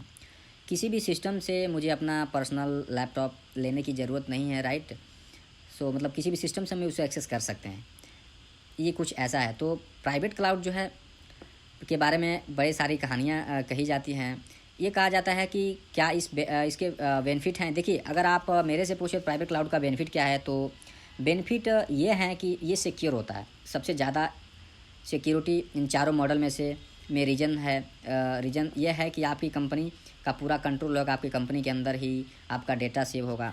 आपकी कंपनी का खुद का प्राइवेट क्लाउड यानी पर्सनल क्लाउड है। एक इंटरप्राइज क्लाउड बोलते हैं, एक कंपनी का पर्सनल क्लाउड है जिसमें आपकी कंपनी का डेटा उनके ही प्रीमिसेस में पड़ा हुआ है, यानी वो सिक्योर है। आपको पता है कि मुझे कितने सिक्योरिटी की ज़रूरत है। अगर पैसे आपके घर में ही हैं तो आपको पता है कि मुझे ताला लगा के रखना है, मुझे ज़मीन के अंदर गाड़ के रखना है, या आपको पता है कि मैं कैसी सिक्योरिटी लगानी है, बट अगर आपकी वो चीज़ें जो है इम्पोर्टेंट चीज़ें किसी और के पास है, तो आप ये गारंटी नहीं ले सकते हैं कि मेरा डेटा 100% सिक्योर है, राइट। तो एक प्राइवेट क्लाउड की बेनिफिट है कि ये बहुत सिक्योर होता है। दूसरा इनका बेनिफिट अगर आप देखें तो इसकी बेनिफिट ये भी है कि आप डिपेंडेंसी ख़त्म हो जाती है आपकी, कि आप अपनी कंपनी के अंदर डेटा है तो आपको पता है कि मेरे को किस तरह से मैनेज करना है, कितने सर्वर्स की मुझे रिक्वायरमेंट है और मुझे कब क्या चीज़ की ज़रूरत पड़ेगी, राइट। तो आपकी पब्लिक ये पे या किसी थर्ड पार्टी पे डिपेंडेंसी ख़त्म हो जाती है। आप नहीं चाहते कि आप थर्ड पार्टी पे ट्रस्ट नहीं करते, या मैं किसी और पे अपना डेटा सेव करूं, मैं अमेजन पे सेव करूं या माइक्रोसॉफ्ट एज्योर पे सेव करूं, तो आप कहेंगे कि भाई ठीक है, मैं अपनी R&D यानी कि जो रिसर्च कर रहा हूँ, मैं इसका डेटा कहीं भी शेयर नहीं करना चाहता, लीक होना नहीं चाहता हूँ, मैं इस डेटा को लीक होने देना। तो उसका सबसे बढ़िया तरीका है कि आप उस डेटा को अपने प्राइवेट क्लाउड पे रखें, कभी भी शेयर ना करें, बिकॉज पब्लिक क्लाउड ऑब्वियसली कहीं बाहर आपका डेटा पड़ा हुआ होता है, राइट। तो उसके बाद जो दूसरा क्लाउड है वो है पब्लिक क्लाउड। पब्लिक क्लाउड एक ऐसा क्लाउड है जिसपे अपना अकाउंट क्रिएट कर सकता है, राइट। जो पब्लिक क्लाउड के एग्जांपल जो हैं वो बेस्ट एग्जांपल हैं Microsoft azure, AWS, Amazon web services, जो मेरे चैनल पे अपलोड होने वाले हैं, उसके लेक्चर्स, उसकी लैब, और उसके अलावा गूगल प्लेटफॉर्म हमारे पास अवेलेबल है और ओरेकल हमारे पास अवेलेबल है। अलीबाबा मार्केट में आया है इंडिया में, अभी उसने मुंबई में अपना डेटा सेंटर बनाया है, तो वे भी अवेलेबल हैं। ये सारे एग्जाम्पल हैं पब्लिक क्लाउड के। अगर आप प्राइवेट क्लाउड की बात करें तो प्राइवेट क्लाउड किसी भी कंपनी का हो सकता है, जिसमें आपका जो है एक सभी बड़ी बड़ी कंपनीज लाइक एरिक्सन है, हवाई है, एंड IBM है, लेनोवो है, सबके पास अपने एक प्राइवेट क्लाउड है। MI है, अपना प्राइवेट क्लाउड है MI का, सैमसंग का अपना प्राइवेट क्लाउड है। तो सिर्फ उन्हीं के एम्प्लॉयज़ के लिए होता है, उन्हीं के खुद के यूज के लिए होता है। वो उसे किसी को नहीं देते हैं, ना ही शेयर करते हैं कि भाई वो प्राइवेट क्लाउड है, आपका अपना खुद का घर आप कह लें, आप कह सकते हैं, जिसमें आपके 2 कमरे हैं, 4 कमरे या 6 कमरे, 10 जो भी हैं, सो आपके खुद के इस्तेमाल के लिए हैं। आपने उसे रेंट पे किसी को नहीं दिया है, यानी आपके घर में क्या हो रहा है, क्या है, वो किसी को पता नहीं होता है। तो ये प्राइवेसी बहुत ज़्यादा होता है। लेकिन अगर आपके घर में एक अंदर जो है ऊपर फ्लोर पे रेंट पे चढ़ा हुआ है, तो कहीं ना कहीं देखिए, अगर कोई बाहरी बंदा रहे तो कहीं ना कहीं की जो है आपको उसकी थोड़ी सिक्योरिटी इशू आती है कि बाहर का बंदा है, ऊपर वाले फ्लोर पे भी जाता है नीचे से, सो उसके ऊपर ये फ्लोर पे जो भी जाता है तो कहीं ना कहीं थोड़ा सा रिस्क तो रहता है, राइट। तो प्राइवेट और पब्लिक क्लाउड में यही फ़र्क है। पब्लिक क्लाउड का जो बेनिफिट है अगर आप पूछे तो ये है कि बहुत सस्ता होता है in comparison to private cloud. तो बिकॉज ये प्राइवेट क्लाउड में आपको हार्डवेयर भी इंस्टॉल करने पड़ते हैं और उसको वर्चुअलाइज करके प्राइवेट बनाना पड़ता है, बट पब्लिक क्लाउड में आपको कोई भी रिसोर्स खरीदने की ज़रूरत नहीं है, राइट। और आपको सिंपली बस इस्तेमाल करना है, और जितनी देर आप इस्तेमाल किया आपने उसको पैसे देने हैं। ये कुछ ऐसा ही, आप सपोज़ आप जॉब करने नोएडा में गए या फिर आप जॉब करने बेंगलोर में गए, तो वहाँ पे आपको ज़रूरी नहीं है कि आप जॉब कर रहे हैं तो आप पहले वहाँ पे एक मकान ख़रीद लो, आप पहले वहाँ पे एक फ़्लैट ख़रीदो। तो आप वहाँ पे रहोगे, आपको पता है कि यार मैंने 2 साल या 3 साल वहाँ पे जॉब करनी है, तो मैं एक मकान ख़रीद के क्या करूँगा। तो आप कहोगे यार एक PG ले लेता हूँ, यहाँ पे PG में रेंट पे कोई रूम ले लेता हूँ। So that is the public cloud. आप अपनी सर्विसेज के अकॉर्डिंग आप जितनी देर इस्तेमाल करोगे आपको सिर्फ इतना पैसे देना है। तो पब्लिक क्लाउड काफ़ी सस्ता। और रही बात सिक्योरिटी की, तो no doubt Amazon, Microsoft Azure, या आपकी जो हाईली सिक्योर डेटा प्रोवाइड कराते हैं, आपकी सिक्योरिटी पे बहुत ज़्यादा ध्यान दिया जाता है, और डेटा भी यहाँ पे जो ऑलमोस्ट 100% सिक्योर होता है। कोई ऐसे थ्रेट मैं नहीं समझता हूँ कि क्लाउड पे ऑब्वियसली वल्नरेबिलिटीज रहती हैं, कहीं ना कहीं लूप होल्स रहते हैं, ख़तरा हमेशा बना रहता है, लेकिन हमेशा, और ये आपको पूरी कोशिश करते हैं कि जिस लेवल की सिक्योरिटी आपको प्रोवाइड क्लाउड में खुद मिलती है वो हम आपको, यानी कि पब्लिक क्लाउड आपको प्रोवाइड कराएं। अगर आप बात करें कि जो हाइब्रिड क्लाउड है कि, तो हाइब्रिड क्लाउड एक ऐसा क्लाउड है जिसमें पब्लिक और प्राइवेट दोनों ही रहते हैं इंक्लूड। सो आज कल generally companies hybrid cloud prefer करती हैं, जिनमें उनका खुद का डेटा और उनका पब्लिक क्लाउड कुछ डेटा जो है उनका R&D का डेटा या फिर जो रिसर्च डेटा जो भी किसी के साथ शेयर नहीं करना चाहते वो प्राइवेट पे रखते हैं। बाकी जो नॉर्मल डेटा है एम्प्लॉयर्स का डेटा है या डे टू डे एक्टिविटीज़, वो सारा डेटाबेस पब्लिक पे रखते हैं और ये आपस में शेयर हो सकें। इसके अलावा जो हाइब्रिड क्लाउड इस्तेमाल करते हैं सभी प्राइवेट क्लाउड पब्लिक क्लाउड के साथ बात कर पाए, यानी कि एक दूसरे से शेयर हो सके। राइट। आप का जो प्राइवेट क्लाउड है, एक तरफ हाइब्रिड क्लाउड है, वो एक दूसरे से बात नहीं कर सकते। अगर मैं दूसरे से बात कर पा रहा हूँ तो फिर ये एग्जांपल होगा हाइब्रिड क्लाउड का। हाइब्रिड में प्राइवेट क्लाउड और पब्लिक क्लाउड के एक साथ एग्जिस्ट करते हैं और एक दूसरे से बात कर सकते हैं। प्राइवेट से पब्लिक में डेटा शेयर किया जा सकता है और पब्लिक से प्राइवेट में किया जा सकता है। That is hybrid cloud. और चौथा जो हमारा है, एक ऑप्शन है जो मार्केट में आया है आजकल, जिसमें हम कम्युनिटी क्लाउड कहते हैं। क्लाउड कुछ ऐसा है जैसे हिंदुस्तान के अंदर हॉस्पिटल्स की चैन हैं, बड़े बड़े हॉस्पिटल्स हैं, उनमें अपना एक कम्युनिटी क्लाउड बना दिया गया कि यार अगर कोई किसी को ब्लड ग्रुप चाहिए, किसी को ये पॉजिटिव ब्लड चाहिए, तो ये काम करो कि हमारा एक हॉस्पिटल की चैन है, इस पर एक प्लेटफॉर्म है, आप इस पर सर्च कर सकते हो। कम्युनिटी से जुड़ी हुई सारी कम्युनिटी, एक हॉस्पिटल है जो कम्युनिटी है, उन्होंने क्लाउड पे अपना कुछ बना लिया है, अपना एक प्लेटफॉर्म रेडी कर दिया है, तो उसे हम कहेंगे कम्युनिटी क्लाउड। या फिर जैसे क्योरा है, क्योरा एक जो वेबसाइट है वो भी एक काइंड ऑफ कम्युनिटी है। तो खैर मैं नहीं कहूँगा, लेकिन मतलब वहाँ पे कम्युनिटी कुछ आप ऐसा समझिए जहाँ पे कई सारी चीज़ें आके मिलती हैं, कई सारे ग्रुप्स कंपनीज मिलके काम करती हैं, that is a community cloud. तो ये 4 टाइप के क्लाउड डिप्लॉयमेंट मॉडल हैं। आपने कंफ्यूज नहीं होना है, क्लाउड के 2 ही चीज़ें होती हैं, एक होते हैं सर्विस मॉडल, राइट, दूसरा जो है आपका ये डिप्लॉयमेंट मॉडल। सर्विस मॉडल में आएगा आपका infrastructure as a service, platform as a service, software as a service.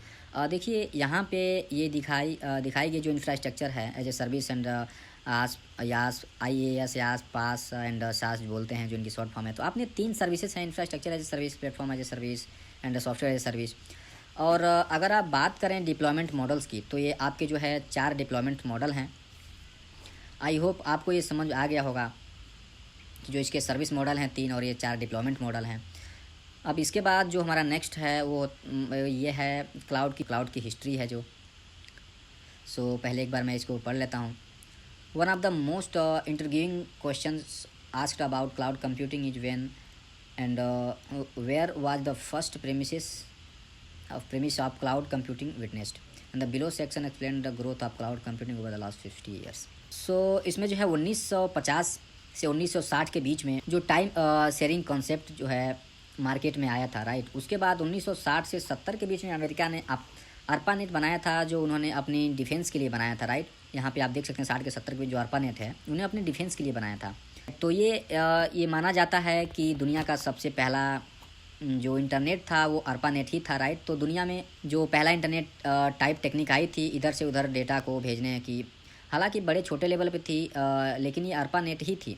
ARPANET से ही इंटरनेट की शुरुआत हुई थी। The basic of internet was introduced, right. तो इंटरनेट की शुरुआत जो है यहाँ से ही हुई थी। फिर 1970 से 80 के बीच में IBM ने एक virtual machine operating system introduce किया, उसके बारे में बातें की। हालांकि हिंदुस्तान में तो अब उस टाइम हमारे यहाँ तो कोई वर्चुअल मशीन का कॉन्सेप्ट नहीं था।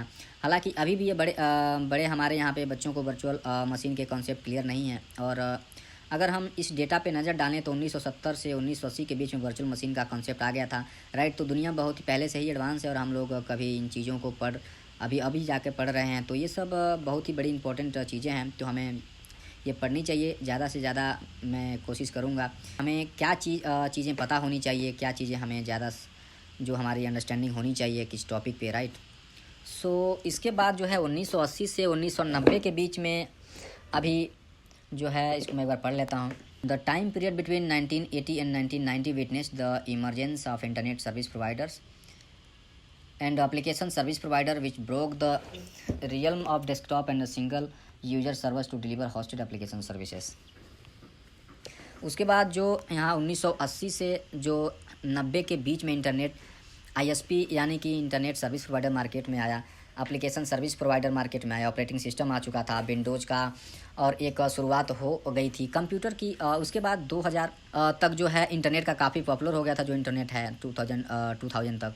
तो वर्चुअलाइजेशन का कंसेप्ट मार्केट में धीरे धीरे आने लगा, चीज़ें वर्चुअलाइज होने लगी थी। ग्रिड कंप्यूटिंग का जो पैरेलल कंप्यूटिंग और ग्रिड कंप्यूटिंग का कंसेप्ट मार्केट में आया था कि बहुत सारी चीज़ों को एक साथ आप एक जगह से लेके आप एक्सेस कर सकते हैं, चीज़ें रन करा सकते हैं। और 2000 के बाद जो है क्लाउड ने सबसे ज़्यादा जो है ग्रोथ करी, राइट। तो ये एक आप कह सकते हैं कि हिस्ट्री है इस क्लाउड कंप्यूटिंग की आप इसे पढ़ लें, यहाँ पे लिखा हुआ है, ज़्यादा कुछ बताने की ज़रूरत नहीं है। जो ज़रूरत थी मैंने आपको बता दिया है। तो अब आगे चलते हैं। राइट, यहाँ पे सारी चीज़ें लिखी हुई हैं, तो आप एक बार इसको रीड आउट कर सकते हैं। नेक्स्ट है हमारा evaluation of cloud computing. So एक बार इसको पढ़ लेते हैं। The concept of virtualization emerge during the 1990s। Virtualization is the concept of creating logical computing resource such as multiple server with limited physical resource from the single physical server and hardware available. And it was when the slowly expanded to the virtual platforms that include storage and network resources. अगर कोई आपसे पूछे virtualisation क्या है, तो आप कह सकते हैं virtualization is a technique of splitting the physical resources into logical resources. Right, आप वर्चुअलाइजेशन का मतलब होता है आपका फिजिकल हार्डवेयर आप स्प्लिट कर देते हो लॉजिकल में। इससे मतलब है क्या है, इससे मतलब यह है कि अगर मेरे लैपटॉप में 1000 GB 1000 GB हार्ड डिस्क है और उसमें से फॉर एग्जांपल 500 GB डिस्क है, उसमें से 50 GB इस्तेमाल कर रहा हूँ, तो बाकी 450 GB का जो स्पेस है दूसरे बंदे को ये कोई काम नहीं आ सकता यार। या कह सकता है कि यार तुम इस्तेमाल कर लो। राइट, तो अगर ऐसा नहीं हो सकता, अगर आपने लैपटॉप के हार्ड डिस्क जो है दूसरे को शेयर करने के लिए नहीं दे सकते, इसमें ऑब्वियसली नहीं दे सकते। एक लैपटॉप है, अगर 500 GB है, 50 GB आप यूज़ करें, 450 अवेलेबल है, तो आप दूसरे को नहीं दे सकते हैं कि तुम इस्तेमाल कर लो, तुम इसका डेटा सेव कर दो। तो मेरी जो यूज ही नहीं होती। बट अगर आपने वर्चुअलाइजेशन कर दिया है, तो इसका मतलब यह है कि आपकी लैपटॉप की जो हार्ड डिस्क है, अगर आपने वर्चुअलाइजेशन किया है, बट अगर आपने वर्चुअलाइजेशन कर दिया है, तो इसका मतलब यह है कि आपकी लैपटॉप की जो हार्ड डिस्क है वो एक वर्चुअलाइजेशन फॉर्म में है। यानी कि अगर आपको 50 GB की ज़रूरत है तो आप 50 GB लोगे, बाकी 450 GB आप इस कहीं से भी सिक्योर रखी हैं कहीं पे, उसमें से अगर किसी और को ज़रूरत हो, उन्हें चाहिए तो भी ले सकता है। अगर आपको चाहिए तो आप ले सकते हो। तो वर्चुअलाइजेशन में जो बेनिफिट ये होता है कि इसमें चीज़ों को आप छोटे छोटे हिस्सों में लॉजिकली ब्रेक कर देते हो, ताकि उन चीज़ों का प्रॉपर्ली यूटिलाइजेशन हो सके। अगर एक बंदा इसे इस्तेमाल नहीं कर पा रहा है तो ख़राब ना आ जाए। राइट, तो उसे एक बंदे के पास ही ना रह जाए, वो दूसरा बंदा भी इस्तेमाल कर पाए। मेरा जो पर्पज़ था वर्चुअलाइजेशन का वो यही था कि ऑप्टिमली यूटिलाइजेशन कर सकें हम हमारे रिसोर्सेज का, ज़्यादा से ज़्यादा बेहतर तरीके से हम हमारे रिसोर्सेज का इस्तेमाल कर सकें। राइट, तो ये वर्चुअलाइजेशन का एक इम्पॉर्टेंट कॉन्सेप्ट था। अब नेक्स्ट पे चलते हैं स्लाइड।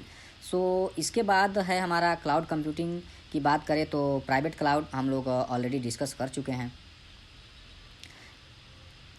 मैंने आपको बताया था कि private cloud allows system and services to be accessible within an organization and the private cloud is operated only within a single organisation.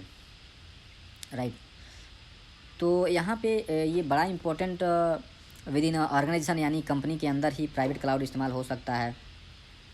हाँ, ये बात सच है कि अगर आप कंपनी का बंदा कहीं बाहर है और वो उसे एक्सेस करना चाहता है, तो उसे यूज़र आईडी पासवर्ड से एम्प्लॉयज़ आईडी या उसके से उसे एक्सेस कर सकता है। राइट, और अगर किसी उससे कुछ डेटा शेयर करना है तो वो वर्चुअल प्राइवेट नेटवर्क के थ्रू VPN के थ्रू भी वो अपने प्राइवेट क्लाउड को एक्सेस कर सकता है। लेकिन प्राइवेट क्लाउड जनरली होता है वो the private cloud is operated only within a single organization. Right, तो ये एक सिंगल ऑर्गेनाइजेशन के लिए होता है। अगर आप इस फिगर की बात करें तो यहाँ पे आपको नज़र आ रहा है कि जो लोअर लेवल की जो बॉक्स बने हैं यहाँ पे। Alright, enterprise infrastructure provider, infrastructure, ये एक्चुअली इंफ्रास्ट्रक्चर या सर्विस है। इसके ऊपर जो आपको क्लाउड ऑपरेटिंग सिस्टम नज़र आ रहा है, ये प्लेटफॉर्म एज ए सर्विस हैं, और इसके ऊपर जो आपका ये एप्लीकेशन नज़र आ रही हैं, ये सॉफ्टवेयर एज ए सर्विस है। तो ये तीनों सर्विसेज जो है क्लाउड पे हैं। देखिए, क्लाउड में मैंने बताया कि ये क्लाउड का एक इमेज बनाया गया है। ये तीनों ही सर्विसेज क्लाउड के ऊपर ही पड़ी हुई हैं।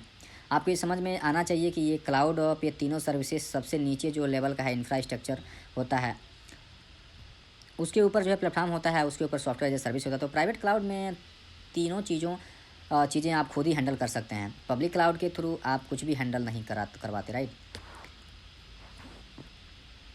नेक्स्ट जो है इसके बाद हमारा पब्लिक क्लाउड है, हम ऑलरेडी डिस्कस कर चुके हैं। तो आप कहीं बाहर बैठे हैं, क्लाउड कहीं अलग है, इसलिए देखिए ब्राउज़र जो है मैंने क्लाउड से बाहर बनाए। अगर आप पिछले मैच में ध्यान दें तो सारी चीज़ें क्लाउड के अंदर हैं, और मेरा जो यूज़र है जो होगा वो भी क्लाउड के अंदर होगा। तो ये एग्जांपल होगा प्राइवेट क्लाउड का। लेकिन अगर यूज़र क्लाउड से बाहर बैठा है और इंटरनेट के थ्रू चीज़ों को एक्सेस कर रहा है, तो इसका मतलब ये एग्जांपल है पब्लिक क्लाउड का। तो ये यूज़र मेरे सारे के सारे यूज़र ए हैं, यूज़र बी है, यूज़र सी है, यूज़र डी है। ये क्लाउड पे ये क्लाउड से जो क्लाउड मैंने बनाया है हुआ है ये ब्लू कलर का, से बाहर बैठे हैं। इसका मतलब ये है कि कहीं दूसरे जगह पे हैं। सपोज मैं बेंगलोर में हूँ और इनका ये क्लाउड जो है, ये डेटा सेंटर जो है यूएसए के अंदर है, तो ये इसको कैसे एक्सेस करेंगे? अपनी एप्लीकेशन सर्विस को, प्लेटफॉर्म सर्विस को, जो स्टोरेज को कैसे एक्सेस करेंगे with the help of internet. ये जो कनेक्टिविटी है, राइट, ये इंटरनेट है और क्लाउड को कैसे एक्सेस कर सकते हैं इंटरनेट के थ्रू। अगर आप कोई पूछे कि पब्लिक क्लाउड के एग्जांपल क्या हैं, तो वो गूगल क्लाउड प्लेटफॉर्म आता है, अमेजन वेब सर्विसेज आती है, माइक्रोसॉफ्ट का माइक्रोसॉफ्ट एज्योर आता है। पब्लिक क्लाउड होते हैं और आप उन्हें इंटरनेट की हेल्प से एक्सेस कर सकते हैं। मैं भी आपको ब्रीफ इंट्रोडक्शन दूंगा अमेजन का, माइक्रोसॉफ्ट का, गूगल का, राइट। तो ये भी बात होंगी पब्लिक क्लाउड का। तो नेक्स्ट हमारा है कम्युनिटी क्लाउड। इसके बाद जो कम्युनिटी क्लाउड है, तो आपको मैंने बताया कि दो हैं, जैसे कि एक हॉस्पिटल है और कोई बड़ा ग्रुप है, फोर्टिज ग्रुप है, और इसके आपका कोई दूसरा ग्रुप है, मणिपाल ग्रुप है, मणिपाल हॉस्पिटल। तो है इन सबको सभी को ही जो हैं आपने कम्युनिटी क्लाउड से मैनेज कर दिया है, ताकि ये आपस में एक दूसरे के साथ कम्युनिकेट कर पाएँ।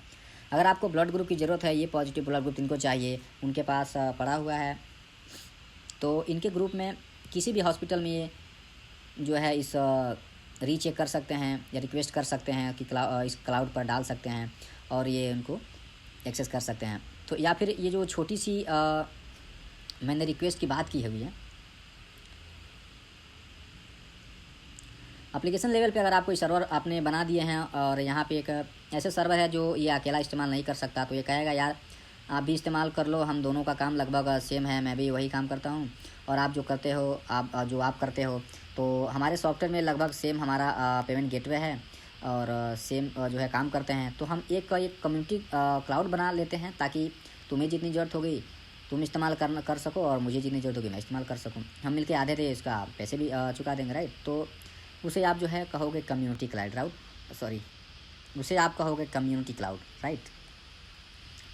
उसके बाद हाइब्रिड क्लाउड मैंने आपको बताया था, इट इज़ एन एग्जाम्पल। इसमें पब्लिक और प्राइवेट दोनों आते हैं। आप बोलते हो हाइब्रिड क्लाउड, राइट। तो hybrid cloud is in a mixture of public and private cloud. Non critical activities are performed using public cloud while the critical activities are performed using private cloud. तो अगर आपकी company है, वहाँ पे जो research हो रही है, आप नहीं चाहते इसके बारे में किसी को भी पता चले, किसी को भी भनक लगे, अंदाज़ा लगे, तो आप उन सारी चीज़ों को प्राइवेट क्लाउड पे रख सकोगे, ठीक है। प्राइवेट पे रखो आप उसको, और बाकी जो ये फालतू काम के in the sense daily activities जो है, जो भी आपके एम्प्लॉयज़ का डेटा है, नॉर्मल डेटा है, पब्लिक क्लाउड पर आप रखोगे, राइट।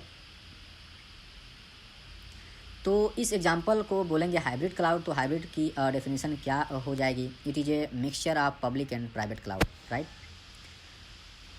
नेक्स्ट जो है हमारा, इसके बाद आर्किटेक्चर की बात करें तो ये बड़ा एक इम्पॉर्टेंट है। अगर आपको ये सब्जेक्ट आपके कोर्स में है, ग्रेजुएशन या पोस्ट ग्रेजुएशन में, तो क्लाउड कंप्यूटिंग आर्किटेक्चर आपसे पूछा जा सकता है। आप याद रखना है आपको, इसमें दो ही चीज़ें होती हैं, एक होती हैं फ्रंट एंड एक होती हैं आपको बैक एंड। दो चीज़ें आपको दी जाती हैं। फ्रंट एंड का मतलब होता है, ये वो एंड होता है जो आपको नज़र आ रही हैं, आपके चेहरे के सामने हैं, क्या होती हैं। आप लैपटॉप अगर आप चला रहे हो तो सबसे आपको तो जो भी काम आपको दिख रहा है सामने आपके, वो आपकी स्क्रीन पे दिख रहा है। तो स्क्रीन क्या है? एक फ्रंट एंड है। लेकिन बैक एंड में जो रैम चल रही हैं, प्रोसेसर आपका चल रहा है, आपकी हार्ड डिस्क का काम कर रही हैं, तो ये सारी चीज़ें बैक एंड होता है, राइट।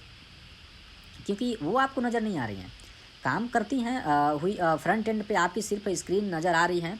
तो ऐसे ही क्लाउड के अंदर भी दो एंड होते हैं, एक फ्रंट एंड होता है और एक बैक एंड होता है। तो बैक एंड वो होता है जो पीछे काम करता है, लेकिन आपका नज़र नहीं आता, राइट। तो अगर इसमें हम देखें तो फ्रंट एंड ये है क्लाइंट इंफ्रास्ट्रक्चर, और इसके अंदर जनरली डेस्कटॉप आ जाते हैं, पीसी आ जाते हैं, लैपटॉप आ जाते हैं। क्लाइंट इंफ्रास्ट्रक्चर तो आपको सिर्फ वो नज़र आ रहा है। आप तो जो भी काम हो रहा है उस पर कर रहे हो, तो एक क्या हो जाएगा, फ्रंट एंड हो जाएगा। और फ्रंट एंड जो कनेक्ट होगा बैकएंड के साथ इंटरनेट की हेल्प से, आपने याद रखना है बैकएंड के साथ कनेक्ट होता है इंटरनेट से, और बैकएंड भी सब कुछ बैकएंड पे पड़ा हुआ है। बैकएंड पे आपकी एप्लीकेशन पड़ी हुई है, आपका प्लेटफॉर्म पड़ा हुआ है, स्टोरेज पड़ी हुई है, इंफ्रास्ट्रक्चर पड़ा हुआ है, प्रोसेसर पड़े हुए हैं, सब कुछ पड़ा हुआ है। सिक्योरिटी से रिलेटेड एंटीवायरस पड़े हुए हैं, गेटवे, फायरवॉल, सब कुछ बैकएंड पे पड़ा हुआ है और आप उसे एक्सेस कर रहे हैं इंटरनेट के थ्रू। तो ये क्लाउड आर्किटेक्चर है, एक बड़ा ही इम्पोर्टेंट है। आप अपनी कॉपी में बनाएं, इसे प्रैक्टिस करें, राइट। तो यहाँ आपने ये सारी चीज़ें बनानी है। जैसे इंफ्रास्ट्रक्चर में क्या क्या आ गया, इंफ्रास्ट्रक्चर में आपके सर्विस आ गया, इंफ्रास्ट्रक्चर में आपकी स्टोरेज आ गई, राइट। रन टाइम जो है क्लाउड रन टाइम, ये आपके प्लेटफॉर्म आपका, अगर सपोज आपके डेटाबेस सर्विसेज हैं, आपको डेटाबेस कलेक्ट करना है, जैसे कि इंडिया में आधार कार्ड का डेटा कलेक्ट करना है, तो उसके लिए आपको जो डेटाबेस सर्विस इस्तेमाल करना है, वो सपोज आपने माइस्क्यूएल पे काम इस्तेमाल कर रहे हैं माइक्रोसॉफ्ट की, तो ये क्या हो जाएगा, तो आपको आपका रन टाइम जो एप्लीकेशन हो जाएगा, राइट। प्लेटफॉर्म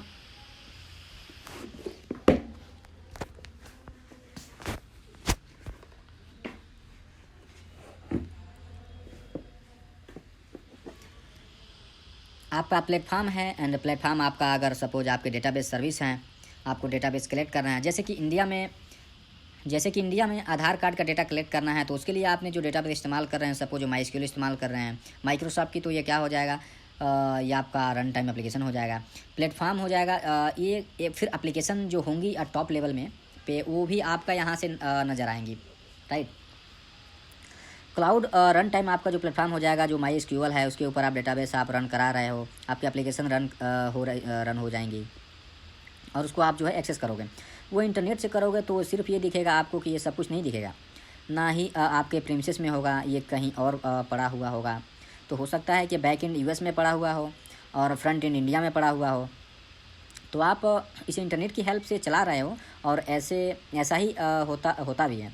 सपोज आप फेसबुक चला रहे हो, आपने फेसबुक में लॉगिन किया, इंटर किया, और फेसबुक पे जो भी आप काम कर रहे हो आपके घर पे तो नहीं पड़ा हुआ है, तो वो कोई सर्वर पे पड़ा हुआ है फेसबुक के। आपकी जो एप्लीकेशन है, जो मैसेजेस फ़ोटोज़ हैं उनके अपलोड की है, वो आपके लैपटॉप में तो सेव नहीं है, वो तो कहीं दूसरी जगह पे सेव है। एक्चुअली ये बैकएंड पे है, वो बैकएंड आपका यूएस में हो सकता है, कनाडा में हो सकता है, इंडिया में हो सकता है, कहीं भी हो सकता है, राइट। तो बैकएंड आपका ज़रूरी नहीं है कि बैकएंड आप ही के पास साथ में हो, फ्रंट इन होगा। ये आपको नज़र आ रही होंगी आपके लैपटॉप पे जो आप कर रहे हो, आपका मोबाइल पे जो आपका फ्रंट इन है, राइट। तो आई होप आपको ये बड़ा इजी वे में आज ये सारी बातें समझ आ रही होंगी, जो शायद पहले कभी नहीं समझ में आई होंगी, राइट। अभी जो नेक्स्ट है, इसके बाद फ्रंट एंड और ये सारी चीज़ें मैंने डिस्कस करना है, तो आप एक बार ऑलरेडी कर लिए हम लोग, तो आप एक बार इसको पढ़ भी लेते हैं। The front end of the cloud architecture refers to the client side of the system. It includes the network applications or programs that are used to access the cloud. For instance, while accessing a web-based email application, the web browser acts as the front end. Right. तो web browser कहाँ चलेगा, आपके system पे चलेगा, आपके system में ही चलेगा वो, तो आपकी फ्रंट एप्लीकेशन हो जाएंगी फ्रंट एंड की, एंड राइट। तो फ्रंट एंड डिवाइस जो होगा वो आपका सिस्टम होगा, फ्रंट एंड एप्लीकेशन जो होगा वो आपका वेब ब्राउज़र होगा, राइट। सो मिडिल वेयर जो है वो होता है एक प्लेटफॉर्म आपके बैकएंड के बीच में जो काम, बैकएंड और फ्रंट एंड के बीच में जो काम करता है। जनरली ऑपरेटिंग सिस्टम आप ये कह सकते हैं माइस्क्यूएल टाइप की सर्विस कह सकते हो, प्लेटफॉर्म आप कह सकते हो, राइट। तो ये मिडिल वेयर जो होता है front end and back and के बीच में कम्युनिकेशन इस्टेब्लिश कराने के लिए होता है। ये आप यहाँ से पढ़ सकते हैं इसकी जो डिटेल्स हैं, राइट। उसके बाद जो है बैकएंड मैंने अभी आपको समझा दिया। The backend of cloud architecture refers to the hardware section which includes the servers deployment model, security mechanism, storage and computing system, right. तो सब कुछ आ जाएगा यहाँ पे, आपका सर्वर भी आ जाएंगे, स्टोरेज भी आ जाएगी, नेटवर्क डिवाइसेस यानी राउटर स्विचेस भी आ जाएंगे, सब कुछ आ जाएगा। उसके बाद based on the requirement specific hardware configuration is set up initially to get organisation into the cloud as the requirement increase additional servers and storage modules are deployed from time to time. तो backend आपको manage करने की ज़रूरत नहीं है, आपको ये परेशान होने की ज़रूरत नहीं है कि मेरा सर्वर जो है डाउन तो नहीं हो जाएगा, मेरा सर्वर ऐसा मेरे 50,000 की कैपेसिटी है सर्वर की और 1 लाख आ सकते हैं, तो मेरा सर्वर ऐसा ना हो कि वो कम पड़ जाए, क्योंकि आप क्लाउड उसको मैनेज कर रहा है। अगर आपको क्लाउड को लगता है कि आपके सर्वर को एक और सर्वर आपको बनाने की ज़रूरत है आपकी सर्वर का लोड बहुत ज़्यादा हो गया है, बढ़ गया है, तो क्लाउड अपने आप क्रिएट कर देगा। आपको सिर्फ वहाँ पे इनेबल रखना है ऑटो स्केलिंग। ऑटो स्केलिंग का मतलब यह है, क्लाउड पे आपने अपने आप देखोगे कि कब आपको ये एक्स्ट्रा सर्वर प्रोवाइड कराना है, यानी आपकी सारी चिंता ख़त्म। ये ज़रूरत नहीं है कि आप एक बंदा को बिठा के रखूँ, भाई तुम ये चेक करते रहना कि 80% ये से ऊपर यूटिलाइजेशन हो जाए तो मैं एक नया सर्वर बना देना। एंड ऐसा करने की आपको किसी भी बंदे को बिठाने की या किसी के भी देख रेख की ज़रूरत नहीं है। क्लाउड अपने आप में एक मैनेज करेगा इनको, राइट। तो ये एक है मेरा बैकएंड की जो चीज़ें हैं यहाँ पे दिखाई गई हैं। तो बैकएंड के बाद कुछ मैंने इंट्रोडक्शन डाला है यहाँ पे अमेजॉन वेब सर्विसेज का, कोई पब्लिक क्लाउड के एग्जांपल्स हैं कुछ एक। तो यहाँ पे ये एग्जांपल है जो कि मैं एक बार पढ़ लेता हूँ। Amazon web services AWS offers reliable and extensive cloud application and infrastructure service for all types of organization. And with over 10 years of experience in supporting enterprise with affordable cloud service, AWS Cloud has grown into a leader in cloud storage and management of various critical business process. सो जो important चीज़ें हैं AWS के बारे में मैं आपको बता दूं। दुनिया का सबसे बड़ा जो क्लाउड सर्विस प्रोवाइडर है वो AWS है, अमेजॉन वेब सर्विसेज, राइट। इसलिए जेफ बेजोस आज की डेट में दुनिया के सबसे अमीर आदमी हैं। क्लाउड सर्विसेज के दम पे वो दुनिया का सबसे अमीर आदमी बने हैं। जितने भी आपको दुनिया के अमीर आदमी मिलेंगे ऑलमोस्ट वो आपको क्लाउड पे ही नज़र आएंगे। देखिए, अगर मैं एक आम आदमी की नज़र से अगर सोचें तो हमें लगेगा यार जो आदमी जैगवार बनाता है वो कंपनी, या फिर जो कंपनी हवाई जहाज़ बनाती है, जो रॉकेट बनाती है, यार वो सबसे अमीर होना चाहिए। क्योंकि रॉकेट तो मतलब आप सोच भी नहीं सकते कि हम खरीदेंगे ये चीज़ें, या हम सोच भी नहीं सकते कि हम हवाई जहाज़ खरीदेंगे, राइट। तो सोचिए कि जो कंपनी हवाई जहाज़ बनाती है वो कितना अमीर होगी, वो आदमी कितना अमीर होगा। लेकिन असल में वो सबसे अमीर आदमी नहीं है। अमीर आदमी कौन है? जेफ बेजोस, AWS के मालिक।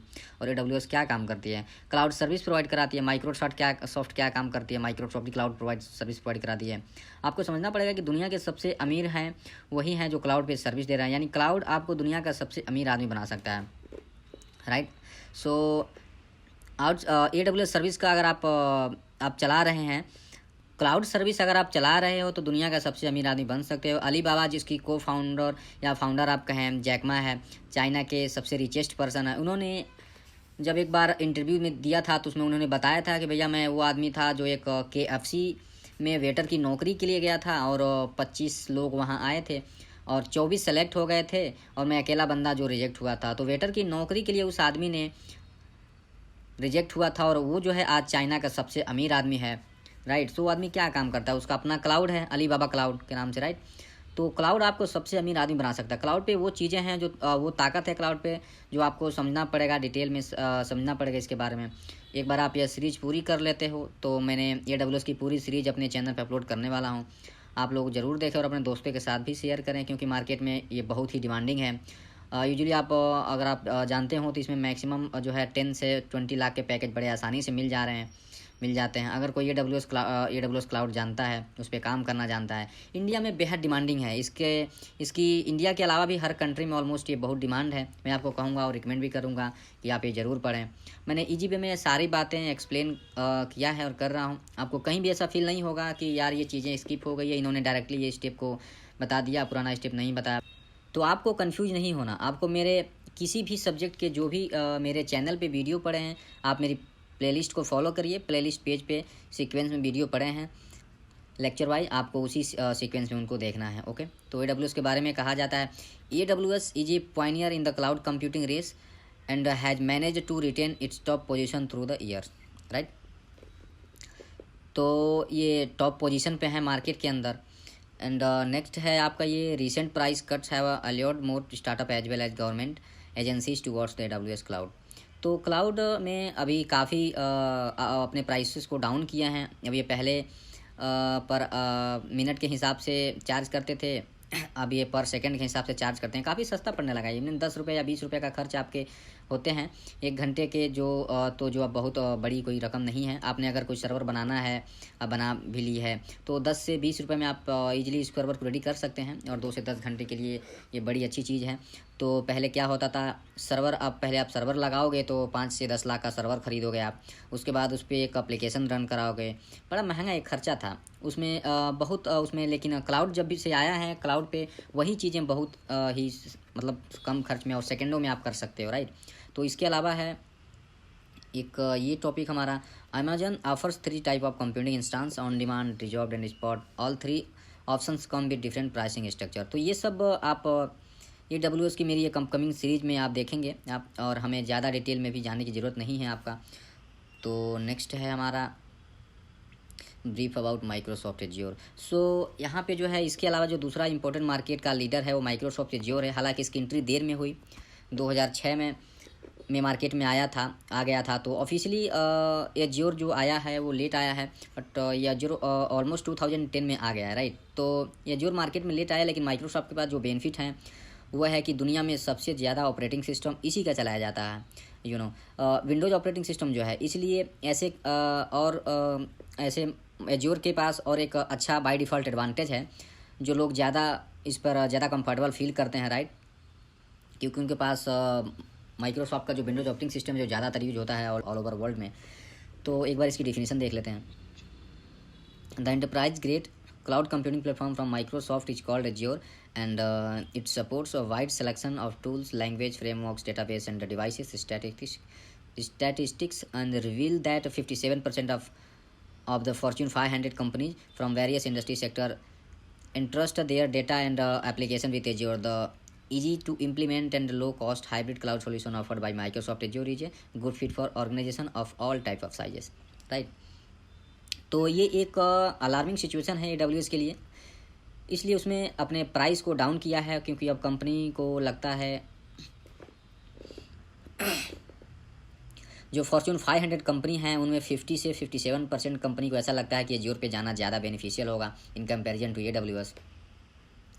ऐसा क्यों नहीं लगता है कि क्योंकि उनके सारे कंप्यूटर्स जो हैं ऑफिस में चलते हैं वो विंडो पे चलते हैं। तो उनको लगता है कि जिस कंपनी ने विंडो बनाई यार, क्लाउड भी अगर उसी का लेंगे तो दोनों के बीच में जो कंपैटिबिलिटी होती है बहुत अच्छी होगी। तो इस वजह से इनको बेनिफिट मिल रहा है और एज्योर मार्केट में ग्रो कर रहा है, राइट। इसके अलावा जो तीसरा बड़ा लीडर है मार्केट के अंदर, अच्छा, ये एज्योर का आपको मैं बता दूं कि एज्योर जो रीजन्स हैं 54 रीजन्स हैं, जो 140 कंट्रीज़ को कवर करते हैं, राइट। उसके बाद 95% कंपनी जो है फॉर्च्यून 500 कंपनी जो माइक्रोसॉफ्ट एज्योर को इस्तेमाल कर रही हैं। 30+ ईयर्स हो गए हैं माइक्रोसॉफ्ट को मार्केट के अंदर। इसके 68,000 से ज़्यादा पार्टनर्स हैं, 70 से ज़्यादा सर्टिफिकेशंस हैं, और एक कुछ कस्टमर हैं जो उनके माइक्रोसॉफ्ट की सर्विसेज को ले रहे हैं, जिनमें HP एक बड़ा नाम है इंडिया के अंदर। HP के अलावा जो इंडिया में बड़े नाम हैं उनमें नज़र नहीं आ रहे हैं, बट और भी काफ़ी सारे नाम हैं जो इंडिया में एज्योर जैसी और भी सर्विसेज को इस्तेमाल कर रही हैं, राइट। नेक्स्ट है गूगल क्लाउड प्लेटफॉर्म। मार्केट में धीरे धीरे अपनी पकड़ बना रहा है। एक तीसरा क्लाउड सर्विस प्रोवाइडर है जो आपको infra as a service, platform as a service and software as a service तीनों ही सर्विस प्रोवाइड कराता है, राइट। लेकिन मार्केट में ये AWS एंड एज्योर के बाद इसका नाम आता है। इसकी अभी कस्टमर थोड़े कम हैं, लेकिन धीरे धीरे गूगल भी कोशिश कर रहा है क्लाउड पे अपनी प्रेजेंस बनाने का, आपकी एक जगह बनाने का। एक बार इसका डेफिनेशन देख लेते हैं। Google Cloud Platforms allows user to build application and store data on Google's and highly reliable and scalable infrastructure. The innovation power of Google is world renowned, and by leveraging its cloud platform, developers can quicker access to its technological innovations. तो Google ने काफ़ी market में हाल ही में अपनी नई चीज़ें launch की हैं। एंड्रॉयड को भी ये टेक ओवर किया है। अभी तो गूगल मार्केट में कोशिश कर रहा है कि बिकॉज ये ज़्यादा जो मार्केट में मोबाइल चलाए जा रहे हैं वो एंड्रॉयड के चलाए जा रहे हैं, राइट। तो उम्मीद है कि गूगल क्लाउड भी मार्केट में धीरे धीरे अपनी प्रेजेंस बनाएगा और अपने कस्टमर्स को डेटाबेस इंक्रीज करेगा। तो कुछ ये की थिंग्स हैं इसके जो गूगल के बारे में, वो ये है कि Google networks can be defined by its thousands of miles of fibers optic cable and connected through cutting edge Andromeda networking.